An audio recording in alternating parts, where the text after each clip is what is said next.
എന്തായാലും ഞങ്ങൾക്ക് ഒരു നല്ലൊരു നഷ്ടമാണ് എല്ലാവർക്കും. നമ്മുടെ നാട്ടുകാർക്ക് തന്നെ ഒരു നഷ്ടമായി, തിരിച്ചു കിട്ടാത്തൊരു നഷ്ടം. എന്തായാലും അവര് പരലോക സ്വർഗമാക്കി കൊടുക്കട്ടെ എന്ന് പ്രാർത്ഥിക്കുന്നു. മലപ്പുറം നഗരസഭ ആരോഗ്യ സ്റ്റാൻഡിംഗ് കമ്മിറ്റി ചെയർമാനായിരുന്ന സിദ്ദിഖ് നൂറേങ്ങലിന്റെ നിര്യാണത്തിൽ അനുശോചനം അറിയിക്കുന്നതിനായി പ്രത്യേക കൗൺസിൽ യോഗം ചേർന്നു. കഴിഞ്ഞ ബുധനാഴ്ച വരെ കൗൺസിൽ യോഗത്തിൽ തന്റെ വാർഡിന്റെ വികസനവുമായി ബന്ധപ്പെട്ട് സംസാരിച്ചിരുന്ന സിദ്ദീഖിനെ അനുസ്മരിക്കുമ്പോൾ പലരും വിതുമ്പുകയായിരുന്നു.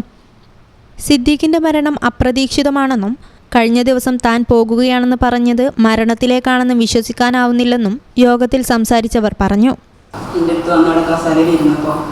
ആ കസാരയുടെ ഒരു കാല് നിലത്തല്ലായിരിക്കും. അപ്പം ഞാൻ പറഞ്ഞു, അതിൻ്റെ കാല് നിലത്തിലോട്ട് ശരിക്കിരിക്കുക വീട് പോകുമ്പോൾ ഇപ്പം എന്നോടാണ് സാരമില്ല, വീണ്ടും ഞാൻ പോകാനായിട്ടുണ്ട്.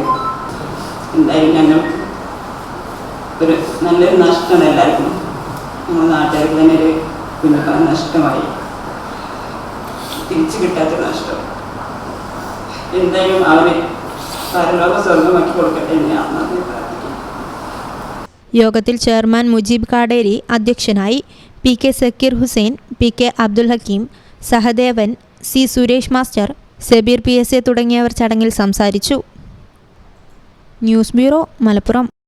Doctor Ambika's Abhaya Ayurveda and wellness, Valanchery Pattambi road, Valiyakunnu. Phone 9447 0555575.